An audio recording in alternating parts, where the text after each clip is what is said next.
It's me again. It's time for our chapter. We're reading chapter 3 from my book, Even Me. Here's my picture on the back. It is my book. It is available on Amazon, but I just feel like reading it to you guys. So we're on chapter 3.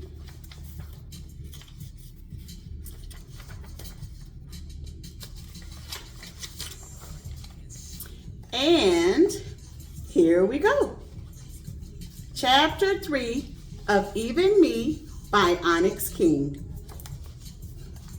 Chapter 3. You know, I really am sick and tired of hearing grown-ups talk about this God. I think about girls like little Erica and even me and wonder why God doesn't care about us. Even though we are just foster kids, we matter too. Don't we? I mean, they say that God is love. Doesn't that mean He loves me? Always having to move from place to place, having to have my body used and abused by any and everybody. The one time I had a good place and I was even learning about Him, I had to leave. I'm so confused. These people are trying to make me choose their religion. Then I found out that they, or at least Mr. Smith, is raping babies. What kind of religion condones that? All of this thinking is making my head hurt. I guess I will lay back and watch some TV for a while before the other kids start coming home from school.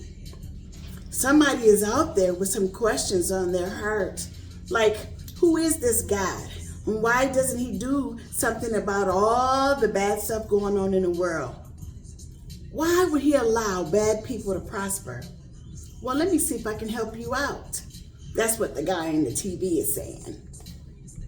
I sat up straight, and it was like that man on TV was talking directly to me. How in the world did he know that those were exactly some of the questions in my heart? I'm sure that even right now, some of you are wondering how I know the questions on your heart.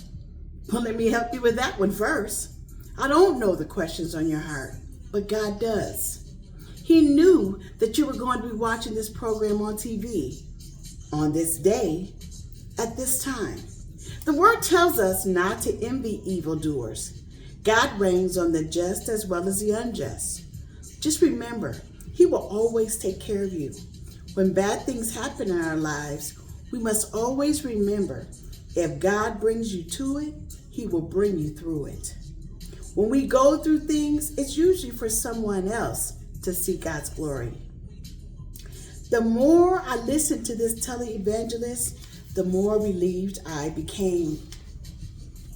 I really just needed some of my questions answered. I needed to know that God really cared about me. When I first realized my face was wet, it scared me. I hadn't cried in a long time. I honestly thought that I was all cried out. It felt good to know that God loves foster kids. Even me. What's wrong with you? I looked up to see my foster brother John standing in front of the couch. Nothing is wrong with me. I just got something in my eye. Anyway, mind your own business. Do you want a snack? Mrs. Smith says the dinner will be late. I hurriedly wiped my face before the other kids came home and noticed that I had been crying. Crying is something that seemed like a weakness in the system.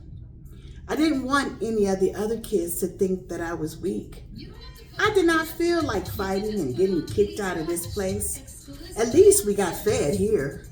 I've been to other places where I wasn't so fortunate. I tried to keep little Erica off my mind. It happened to me too, until I turned 13. She would be all right. For the next hour, all of the kids had come in, had given them their snack, and they were doing their homework. All except little Erica. I hadn't seen her since helping her clean herself up. I guess I'd better go check on her.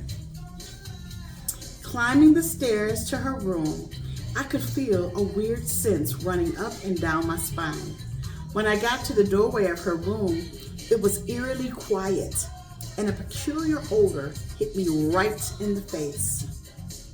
On the bottom bunk, in the back corner, I could make out a small lump in the middle of the bed. It seemed like I began to move in slow motion. I could literally feel drops of sweat running down my spine as I made my way to her bed. Erica? This time my voice actually quivered. Erica, honey, are you okay?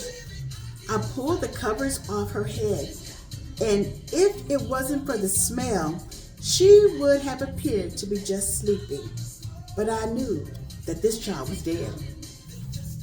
The scream that came out of my throat came from the pit of my belly. This hurt so very badly.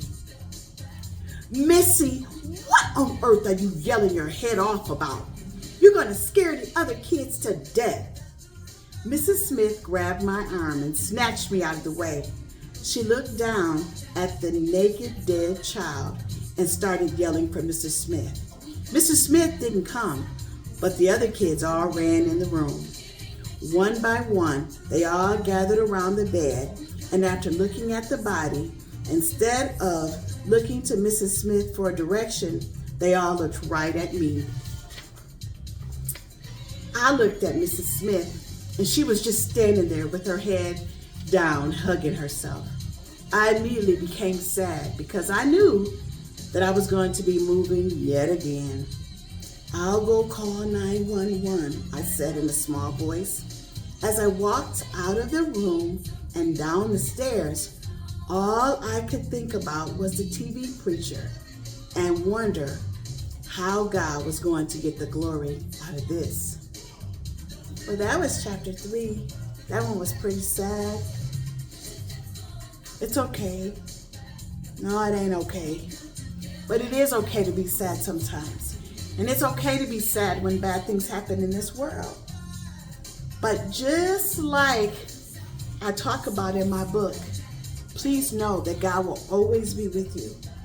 Remember that if He brings you to it, He will always bring you through it. Have a good day. Bye-bye.